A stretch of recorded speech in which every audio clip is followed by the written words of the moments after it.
Hello, guys and gals, and this is part 3 of our reading of Buffy the Vampire Slayer. Okay.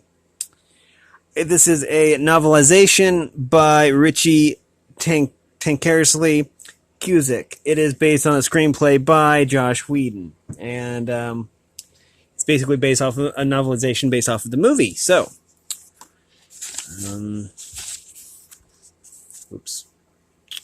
we're going to go over the copyright information again. It says here, all rights reserved, which includes the right to reproduce this book or portions thereof in any form whatsoever. Okay, so we already have that information down pat. And in the last episode, Merrick, the mysterious guy, finally got in touch with Buffy. And when we left off, they were in the graveyard getting attacked by vampires. Otherwise, it looks like Cassandra's in trouble. And Pike's friend Benny is probably dead. We don't know, but Emmeline got to him. So, let's and Emmeline is trying to bring Lothos back to life. So, anyways, we're going to read the previous paragraph for context. Before Buffy could finish, the woman leaped at her, shrieking in rage. Twisting violently, Buffy managed to disentangle herself as Merrick produced yet another stake and threw it to her. Buffy didn't even hesitate. She rammed the stake straight through the vampire's heart. The woman gave one final scream, her repulsive face still smoking even as she died. Several drops of blood splattered onto Buffy's sweater. For a long silent moment, Buffy looked down at herself, down at the stain of dark red blood. She didn't remember going home. She didn't remember anything else until she finally looked up again to find herself outside her own front door. She glanced around, dazed, trying to follow the sound of Merrick's voice. Go to school tomorrow, he was instructing her. Try and act normal. Don't let anyone know what's happening. It is important that the vampire... This is important. When the vampires find out who you are, you won't be hunting them anymore. Buffy walked the last few feet up to the house. She was slow and mechanical, like a sleepwalker caught in a dream. All right, she murmured. Merrick handed her a piece of paper. Meet me at this address after school. I have cheerleading squad, she said tonelessly. Skip it. Buffy nodded. Merrick started back towards the walkway. Merrick? Buffy said suddenly. Merrick stopped, waited. You can't come in, right? Unless you invite them. Is that true? It's true. Buffy watched as Merrick disappeared into the night. Then she went into the house. She shut the door and turned to go upstairs. Someone was standing behind her, and she swallowed a scream. Do you know what time it is? Buffy's mother demanded, clamping her hand on her hips as she glared at her daughter. Buffy could only guess what she might look like after her graveyard confirmation, and she stood there uncomfortably, not knowing what to say. Around 10, she ventured innocently. Her mother tapped her watch, looking even more annoyed. I knew this thing was slow. As Buffy stared, not believing her luck, her mother went off into the next room. You pay a fortune for something, she muttered, and then shouted, Honey, come on, we're going to be late. Buffy let out a long sigh and went up to her room. She couldn't stop thinking about what had happened. She stood at the bathroom sink for a long time, trying to scrub the blood off of her shirt. She wanted desperately to cry, but she kept holding back her tears. Ready for bed at last, she sat in the middle of the bed with her blankets pooled around her. She couldn't sleep. She couldn't do anything but remember Merrick and the vampires and everything else that should have been impossible. Finally, exhausted, she lay back on her pillow, and she closed her eyes.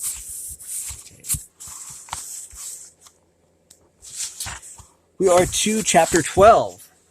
Buffy had no idea if she'd really slept at all. Her night had been filled with troubled images that had kept her tossing on the very edge of consciousness, and when morning had finally come, she awoken sweaty and exhausted. Now, as she walked slowly through the halls of school, she saw Gary Murray, the school counselor, come up beside her and glance pointedly at his watch. That could only mean she was late for class, but right now she didn't care. She continued on dazedly through the building and met Jeffrey going the other way. "Hey, babe. How you doing?" Jeffrey stopped beside her. "You look beat." "I do." "I do?" Buffy said. "I guess I do. Where were you last night? I called your house like 4 times. I went to sleep. I think I have the flu or something." Jeffrey backed away from her. "I can't get sick, you know. Training and all. I'm sure I'm going to be late. Bye." Jeffrey hurried off to class. Buffy walked on a little further and bumped into Nicole. "Hey, Buffers. You look thrashed." "Thanks. You and Cassandra get anything done last night?" Buffy looked confused for a moment. It was such an effort to make herself remember. "Oh, no," Buffy shook her head. "She never showed." Cassandra opened her eyes. Her head was splitting, and as she struggled to sit up, fresh pain washed through her head, making her dizzy. She blinked a few times and looked around. Okay, I guess that we are at a different place here. 960. She was lying on a floor of cold stone, and rock walls rose high on every side. Torchlight flickered over her face, illuminating a pool close beside her that seemed to be filled with dark water. She tried to get up but couldn't. She managed to pull herself over to the pool, and then she splashed water on her face. Only it wasn't water that ran down the cheeks and trickled into the corners of her mouth. That suddenly filled her senses with a warm, metallic sweetness. It was blood. In slow-growing horror, Cassandra stared at her hands, at the thick red liquid running down her wrists, onto her clothes, making puddles around her on the cold stone floor. She didn't see the figure at first, rising from the pool, his bare chest, his old-fashioned trousers and boots, his bone-white face. Not a drop of blood seemed to touch Lothos as he rose. He looked at Cassandra, his lazy eyes going from her head to her feet. "I find it restorative, sleeping in the lifeblood of so many," he said matter-of-factly, "to feel their souls coursing around me." Cassandra pulled back, dragging herself away from him across the floor. "What's happening? What do you want?" Lothos smiled. "So very much. My parents have money." "Yes, I'm sure they do. This place is everything you said it was, Emmeline." Cassandra spun around. Emmeline stood behind her, grinning, and as she recoiled in terror, he hissed and bared his fangs. "What are you?" she stammered. Are we so strange?" Lothos said easily. "So alien to you? I've seen this culture, the wealth, the greed, the waste. It's truly heartwarming. The perfect place to spread my empire, honestly." He paused for a moment, thinking. Eastern Europe was so dead. The communists just drained the blood out of the place. Took me 70 years just to get a visa. Again he smiled. "It's livened up a bit in the past few years, but it's nothing compared to this mecca of consumption, the city of angels." Again Cassandra tried to move away from him, but he was beside her immediately, as if she hadn't moved at all. "What are we?" he considered. We are man perfected. We exist to consume."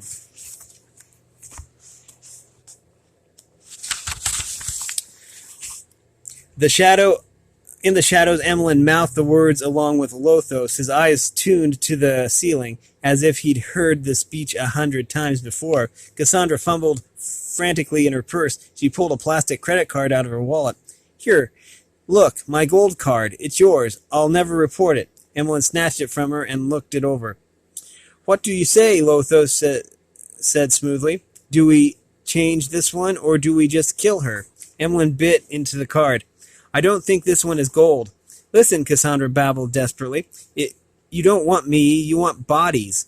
I'll help you. I mean it. I won't say a word. I swear to..." Lothos grabbed her so swiftly and suddenly that she didn't even have time to gasp before he broke her neck. "I wish you wouldn't mention him," Lothos sighed, profoundly annoyed. Slowly, Cassandra slid down the wall, her eyes fixed and glazed over. Behind her, stenciled into the stone, a few faded words glimmered softly in the glow of the torches. "Hemmerly High School, maintenance only."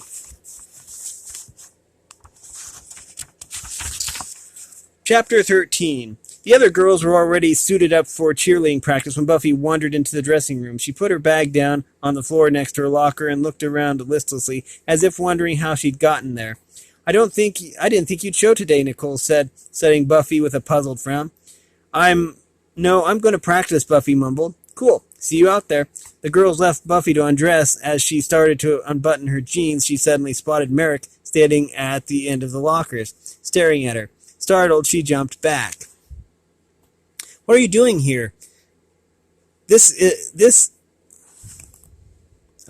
are you doing here? This a naked place. You were supposed to be at the warehouse half an hour ago, Merrick said evenly. I told you I have practice. And I told you. Look, Buffy broke in, her voice strained. I think there's been a big mistake here. I mean, I appreciate that there's real vampires and you have this big holy mission and all that, but somewhere along the way, someone read their tea leaves wrong, because I ain't your girl, you know.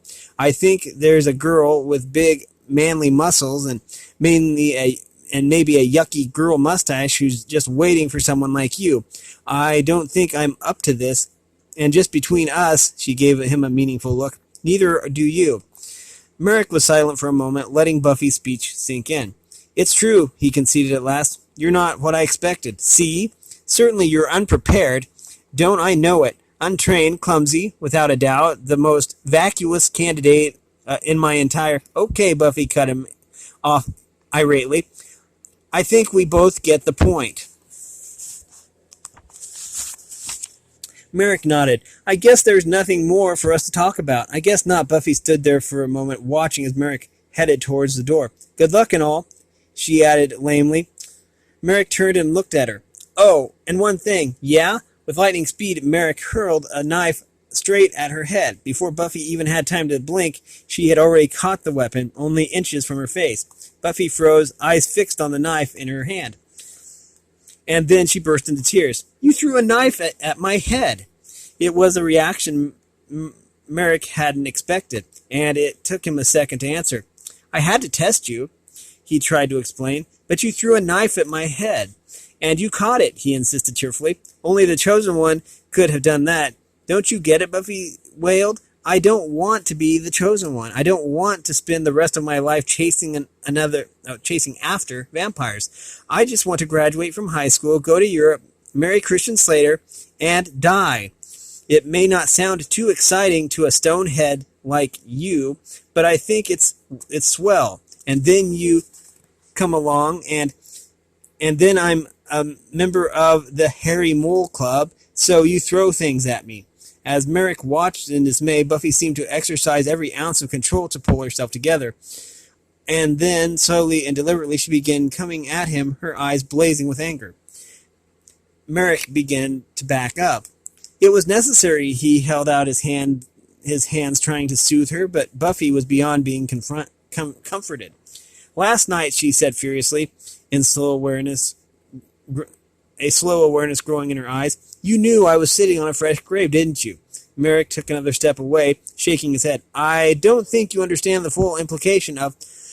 Buffy punched him in the face. He went flying several feet and landed on his back, his nose bleeding profusely. Buffy stopped and looked down at him. Her mouth dropped open. Wow.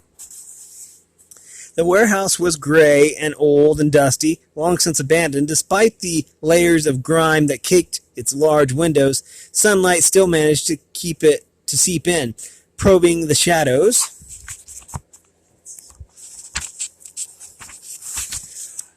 Revealing stacks of wooden crates and mannequin body parts scattered here and there, leaning and lying in macabre postures. Buffy followed Merrick through the hazy light, chattering as she glanced about at her surrounding. I'll tell you the truth, I never hit anyone before. Merrick glanced over at her quickly. He was still holding a rag to his bloody nose, and now he tried to speak through it. You're pretty good at it. My hand doesn't even hurt. I'm so glad. He pulled the rag away, folding it up and put it in his pocket, gingerly touching his tender nose. You shouldn't underestimate yourself, Merrick scolded her gently.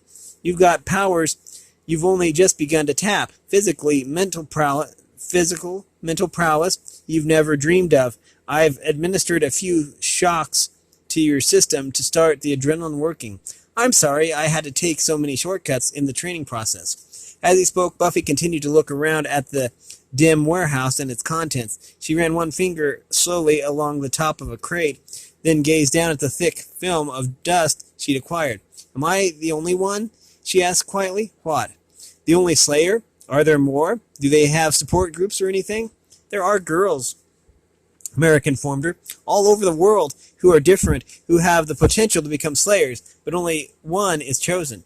I get it. It's just like winning the lottery, only it stinks. Buffy sat down on a crate and looked back at him. How come I got the winning ticket? Merrick hesitated. Do you know what a vampire king is? I don't know. You mean like Dracula? He is one, yes, Merrick nodded. Well, when the signs foretell a Slayer's ascendance. He broke off, seeing by her expression that she didn't have the slightest idea what he was talking about. He took a deep breath and started again. When we pick the lucky winner, it's usually because there is a vampire king nearby. From his presence in your dreams, I'd say it was Lothos. Okay, Lothos. Swell. See vampire kings move about, usually with one or two of their followers, to lay the groundwork. They find a community, feed on it, make it their own. Usually this goads the community to a kind of paranoid frenzy, but for some reason nobody here seems to be paying any attention. But the only ones who can face the kings, the ones... He stopped again, noticing that Buffy had raised her hand. What is it? Do I have to take notes on this? Buffy frowned. Chapter 14. It didn't take Buffy long to realize what she was in for. Cheerleading practice was nothing compared to training sessions with Merrick. It was a slow process, often painful. While Amelin and his vampire cohorts went about stealing and killing, and generally terrorizing the city night after night, Buffy and Merrick secluded themselves in the warehouse, working out their battle plans.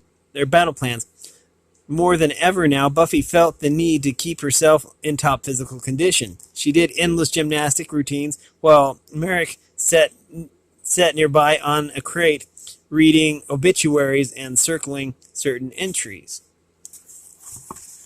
That's one way to pass the time, I guess. 72. And Buffy could tell from the scowl on his face that they were running out of time.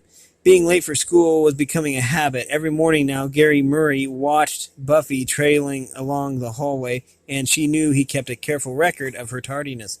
She was more distracted than ever. She recognized the hurt on Jeffrey's face when she was so anxious to leave him after school, and guilty, she would give him a long, lingering kiss, wishing she could tell him what was happening, still not totally understanding it herself. Sometimes she and Merrick played computer games during the afternoon, like Game Boy and Super Mario Brothers. Merrick would grow more and more frustrated at the mercy of the game and struggle for all he was worth, only to die in the end. Oh, another embarrassment for the teabag, while the chosen one is close to an all-time record, Buffy would tease him, mimicking the voice of an announcer, and then laugh at Merrick's indignation. I don't believe this game is really helpful, Merrick would complain. It teaches strategy, she assured him. Strategy? I died from stepping on a turtle. Buffy would take the game from him and start her own turn, and then questions would pop into her head. Were there ever any, famous vampires? Absolutely. You've heard of the Emperor Caligula, perhaps, or Jack the Ripper? They were vampires? Same one. Oh. And she would consider this for a moment, looking at Merrick, and then her player also would die. Hey! Seeing her worry, Merrick would reach for the game again, but she'd peevishly hold on to it. They'd glare at each other like spoiled children tugging at their toy, and for the moment, the magnitude of their mission would be forgotten.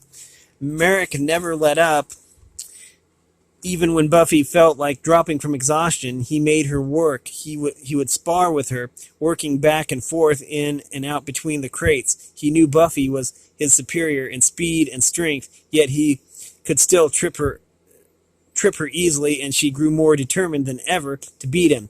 Each time she glared up at him from the floor. Yet often Buffy came up with clever tactics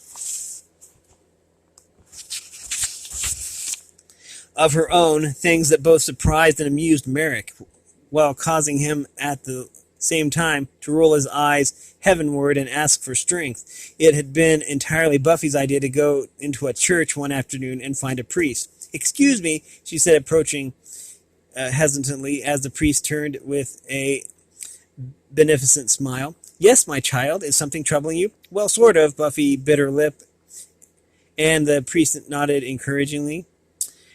"Well, maybe I can help." "Yeah, could you bless these?" Buffy held up a 6-pack of Perrier. 15.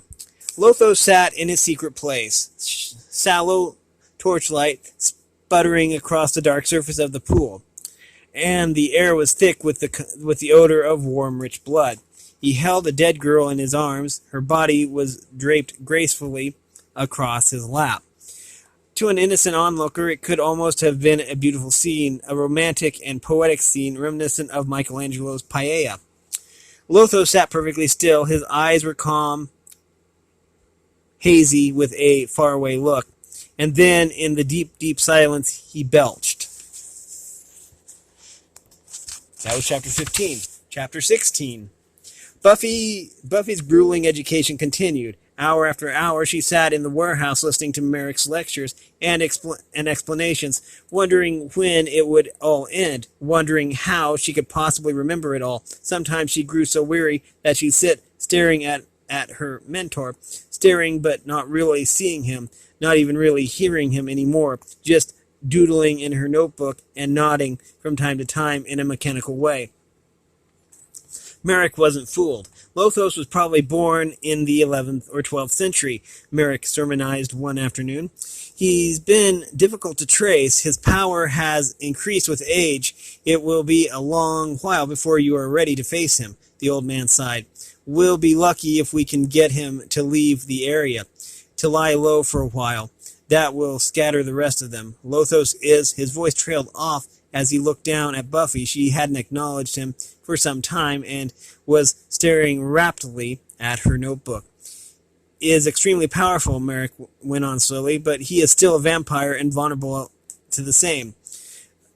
Merrick narrowed his eyes and leaned closer to her. He wondered if she had heard anything he'd said in the last half hour. Daylight is still his enemy. The stake can still find his heart. He glared at Buffy, no response. I have huge antlers growing out of my nose, Merrick said. Uh-huh, Buffy grumbled. Merrick slammed a stake right through the middle of her notebook. With a scream, Buffy jumped backward and landed hard, sitting on the floor. What? She exclaimed furiously. Try to pay attention, Merrick ordered, and went back to his lecture.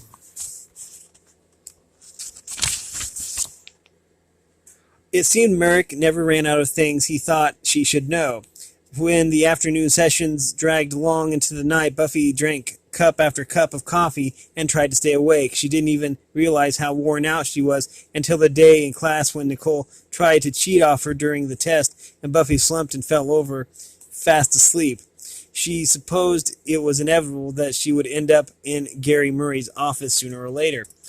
Sagging tiredly in a chair, Buffy watched as Gary moved about his desk, sitting behind it, leaning on it, trying to carry on an admissible conversation.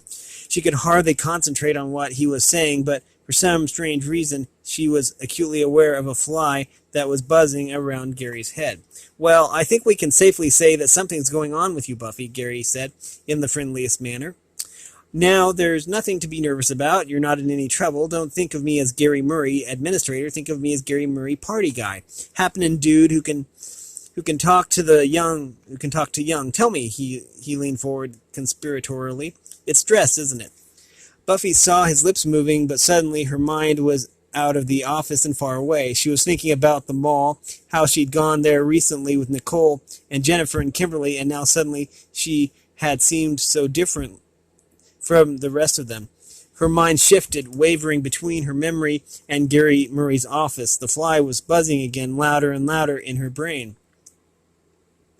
She had been at the mall in her cool, funky clothes and very little makeup, and when she'd caught a glimpse of her reflection in the store window, it had hit her for the first time at how different she was now from her friends. She had seen the empty extra holes in her earlobes and the dark roots showing in her hair because she wasn't dyeing it blonde anymore. She had stood there listening to Nicole and Jennifer and Kimberly talking, and she'd realized how much more comfortable she felt with herself these days, how much more confident and self-possessed. She and her friends had stopped to look at some dresses, and something in the next store had caught Buffy's eye, making her stare and stare until she had finally wandered off again. A chainsaw poster. The fly buzzed annoyingly, startling Buffy once more from her reverie. She was still in Gary Murray's office, staring at him expressionless as he rambled on, and the fly kept humming. Buffy reached out to the table beside her and picked up a pushpin. "Hey, I know where you're coming from," Gary shrugged sympathetically. "Believe me, I've done it all. Had some real experiences in the 60s. Well, the late 70s, too, actually. I was a real wild man." Buffy slyly sneaked the pushpin into her mouth. "Oh, I'm not proud of it, looking back, Gary went on.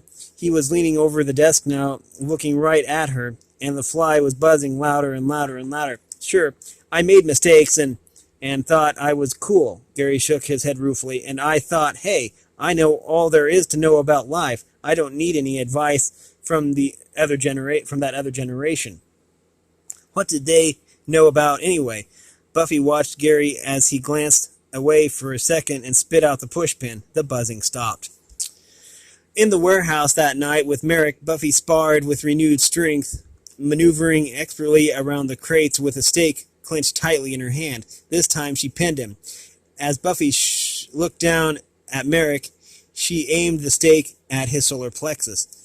Merrick gazed back at her. Slowly he moved the point above his heart.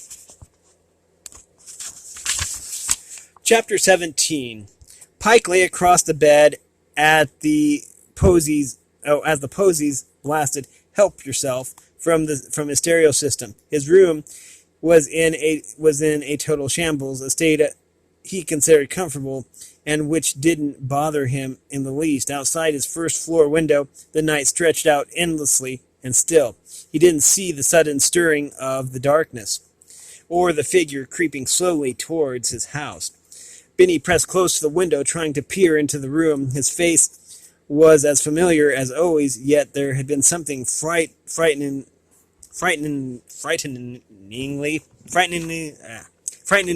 different about it tonight, tainting his features with a look of dread. He scraped his fingers across the glass and called out softly, "Pike!"